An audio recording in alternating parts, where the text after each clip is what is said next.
talking to the young people, they were talking about the stuff we're going to talk about, sleep and waiting, and that's what we're going to talk about today. This is going to be kind of interactive because I'm going to need some help because I don't know some of the words. Okay, some of the things I'm going to talk about, I need some help. So when I ask, if we answer real quick, then I don't have to call on anybody. So that's the way it goes. That's the way it's going to work today. Anyway, so we're going to read Matthew 25, 1 through 13. At that time, the kingdom of heaven,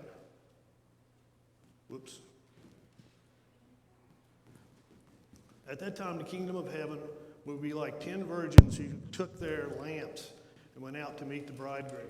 5 of them were foolish and 5 were wise. The foolish ones took their lamps, but did not take any oil with them. The wise ones, however, took oil in their jars along with their lamps. The bridegroom was a long time in coming, and they all became drowsy and fell asleep. At midnight, the cry rang out, "Here's the bridegroom, come out to meet him."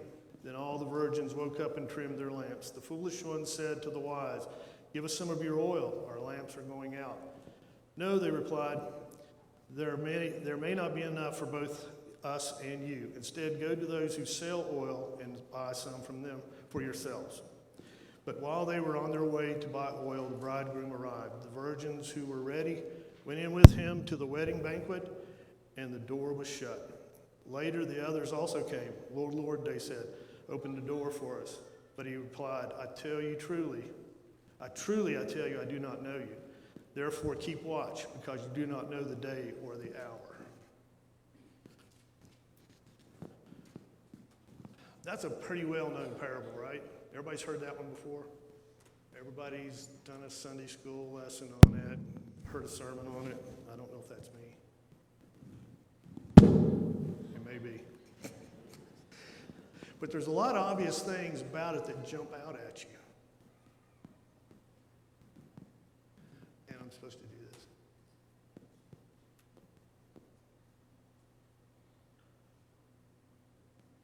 There we are. There's a lot of obvious parts in it that jump out. I mean, the one that's most obvious is Christ is coming, and we need to be what? Vigilant.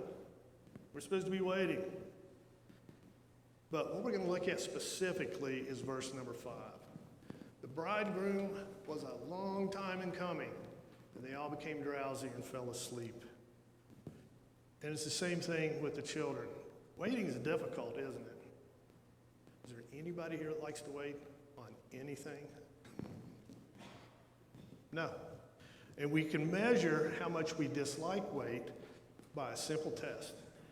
Send a text and see how irritated you get before the person answers. What's the time frame? You send a text, how long do you think it's appropriate before they answer? Anybody? Well, I can give you Rita's answer. It's right now. I have a special ring when it goes ding, ding, ding. I better be typing. So, our society does not like waiting. We have continued down this road of impatience, and it gets worse and worse and worse. Waiting is something we just don't do. Waiting is difficult. But this parable has something in it, and it tells a lot about us. See, right now, there's a lot of things that happened. And they're really, really, really great things. The life, death, and resurrection of Christ has taken place, hasn't it? The ascension took place, right? Pentecost has come, and the Holy Spirit is here with us right now. Man, we have got a lot to be happy about, joyous, but there's something that's happened. Time has continued to march on, and what are we doing? Waiting. We've been waiting. How long have we been waiting? Okay, I'll give you the answer. A long time. And for us, in our society, it's been almost infinity. Because we don't like to wait on anything. So, what is our next big event? Okay, if we're talking about Christians, and we're talking about us, because that's who we're talking about right now, what is our next big event?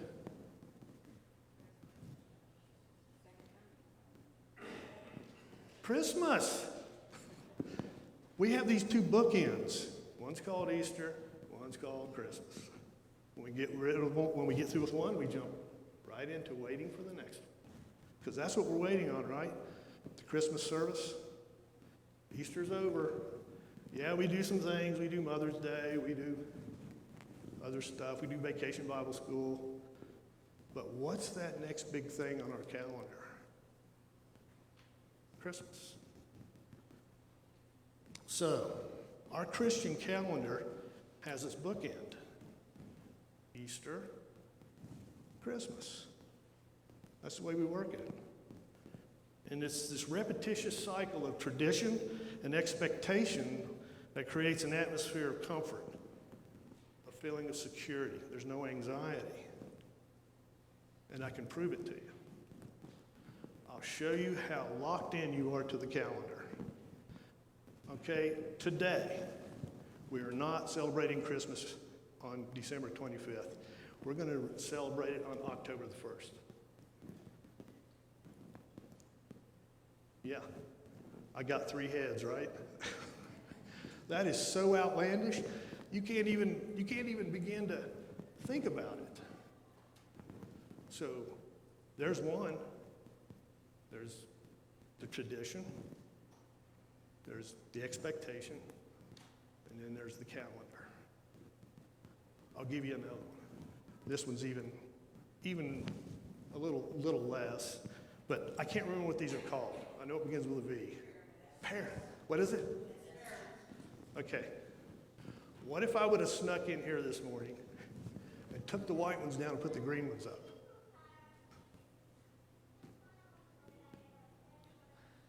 Oh, okay, here we go again. Tradition, expectation, on a calendar. It's got an iron grip on us, okay? And it's got such an iron grip on us that it creates this perfect, like atmosphere to go to sleep. It's so predictable. We don't have to think about anything.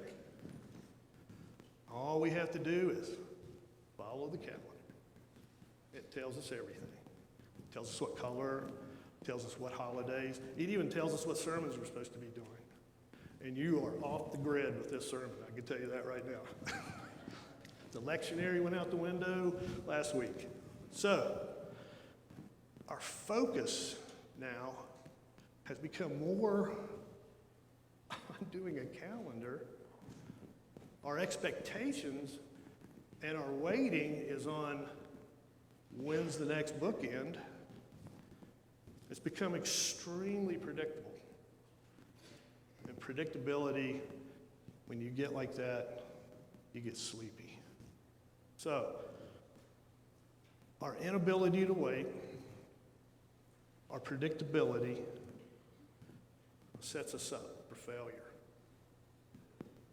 And that's what it does. It puts us to sleep.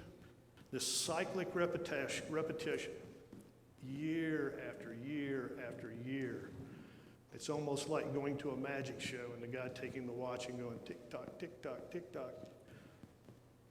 You go to sleep. So, what was supposed to happen is our lives were supposed to be these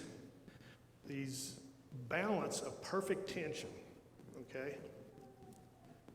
And Gary's here. I was hoping Bill would be here so he could teach strengths and materials afterwards. But tension. It's what we were supposed to be in. And everybody's going like, what are you talking about? we are supposed to be in this perfect state of anticipation. And let's read John 14:3. And if I go and prepare a place for you, I will come back and take you to be with me, that you may also be where I am. See that? That is an action. We are supposed to be anticipating this. It is a force that's pulling us towards Christ. And then on the other hand, we're supposed to be a light in the world. And that's Matthew 5:14. You are the light of the world. A town built on a hill cannot be hidden. See, so here we are. We're supposed to be living in the world, a light in the world, but we're also supposed to be anticipating his second coming. And it's like this. You can take your hands and do like this and pull. And you'll feel that. Okay. That's an example. Let's do it again. Everybody take your hands and pull as hard as you can. What does that do? That gets really strong. You can feel the stability in it. You can feel that even though it's two different things, they're both relying upon each other, and that's what it's supposed to be. The waiting for Christ's return is supposed to be so overwhelming in our lives. We're supposed to be so happy, so joyful, knowing that he's coming back to get us, that it's supposed to show in us. Okay, that joy. True joy can't be hidden. People can see it. And that joy in our lives creates what? The light. That's the light he was talking about. That joy of him. That joy of his promise. That joy of his returning to get us. The joy of everything that he's already done for us. Is supposed to just well up in us. And we're supposed to be walking around with a smile that they would have to take us to an emergency room to get off. And see, people see that. That's the light. And they should be coming up to you. They should be saying, hey, why are you so happy? And that's our invitation. To explain to them why we are so happy. Because we have this joy of anticipation. This joy of vigilance. We have now created balance in our life. Those two perfect tensions helps balance our life. And we can be what we're supposed to be. But there's a problem with sleep. See, John Wesley had this great question he used to ask himself and others, and he encouraged you to ask others. It was called, how is your soul? See, that question was meant to help do exactly what we're talking about. It was supposed to help you balance the vigilance and balance the light. It was supposed to help us keep our lives in this perfect state. It was supposed to help us not go to sleep by using a cyclic calendar that creates this perfect place for us to snooze away. That's what that question was about. That question was, we were supposed to ask each other, or you could always ask each other, do you think I'm asleep? It's the same question. You can ask each other, do you think I'm out of balance? But I like the first one better. It's, how is your soul?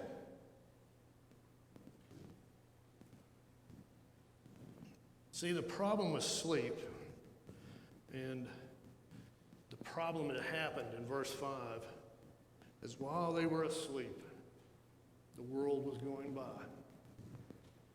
You know, guess what happens when you're asleep? A lot of stuff. You just don't take part in it. And that's the sad part of it. That sleep, that state of sleep.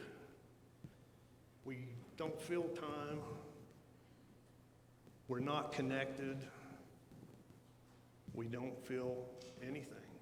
You think about it when you go to sleep. What do you feel? It's like a blank period. And that is what Wesley's question was supposed to help us avoid. I like this quote by Charles Stanley. Charles Stanley. But our willingness to wait reveals the value we place on the object we're waiting for. See, we can't really answer what he's talking about there until we ask the question, how is my soul? Because we can't say what our values are until we answer that question. We can't say how much we value what we're waiting on until we answer the question, am I asleep? And so, it gets really complicated now in our lives with everything pulling at us. We all live really busy lives. I know I did for 40-some years, just constantly going. But to all of a sudden slam the brakes on and say, how is my soul? And then look at Mary. How's your soul? Look at Bill. How's your soul? And answer honestly. We can't do that if we're asleep. The problem with asking that question is it requires us to wake up. And that's difficult. Who here has ever tried to wake somebody up from sleep? Not easy, is it? And normally what are they when you wake them up? Just a little bit cranky. Not really interested in anything you got to say. But that's part of the problem. That's part of where we are. That's why I think that parable today is so important to us, especially verse 5, because we all go to sleep. The question is, are we willing to wake up? Are we willing to ask that hard question? How is your soul? Because see, that joy that's supposed to be in us, we're all the time saying, why do people not want to come to church anymore? Because they're looking for authenticity. You hear that a lot, don't you? You know what that authenticity is? It was the early church's joy that's supposed to be seen in us. That big smile on our face as we're walking around out there in the world where everything is just really kind of not so good. But here you are walking around smiling, happy, and they're going to ask, why? See, they can see the joy, and if there's light, because the joy is the light. So, there's a problem with sleep. You can blame Chris for this. I've been reading Calvin and Hobbes again. But you see Calvin here. He's sitting and he's waiting on the mail. This is kind of a common theme with him. He likes to sit and wait on the mail. But this one kind of sums it up. The longer you wait, the less there is. Have we waited so long that the promise kind of less?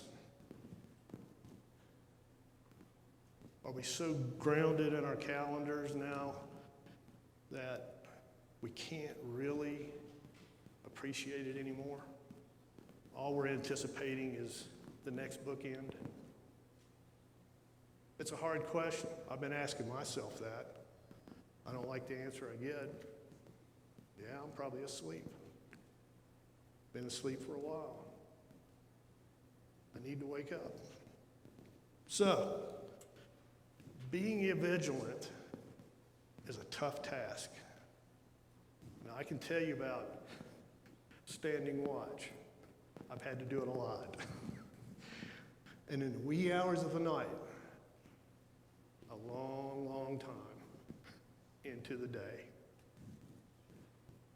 it gets real hard to stay awake. And that's where we are. It's been a long time since Easter. It's been a long time since the Ascension. It's been a long time since Pentecost. It's been a long time since we've talked about the Holy Spirit. It's been a long time since we've asked the question, how is our soul? And the problem with sleep is it's so easy. All you got to do is lay down. You don't have to do anything. Just go to sleep. So, we have a lot to be grateful for. He is risen. We serve a risen God. He's made some unbelievable promises to us that should fill us with joy. And if we're full of joy, that smiles on our face and we're out in the world, people see the light, they ask questions. Why are you so happy? Where are we? Are we asleep? Easter just happened. Are we getting ready for Christmas? Yeah, probably are. It's already on everybody's mind. In fact, the stores will start putting stuff out here in the next couple of months. Don't ask me why. But this is not about me saying we're asleep. This is about us being honest with ourselves and with each other and asking that hard question. How is your soul? How is it? Ask the people next to you. You might be surprised what they tell you. You might learn something. Maybe we can all start appreciating the promises that have been made, and the joy will come back, and people will start seeing it in us. And then they'll start coming because they want to know why we're so happy. Thank you for listening to me today. But that is the end of the sermon. I wanted to get done pretty quick so we could all beat everybody to lunch. So, just think about it for a little while. Just think about the calendar. Just think about the question. Just think about where we're putting our priorities while we're waiting. Just, think about it a little bit. So, the closing hymn, if you'll stand. Crown him with many crowns.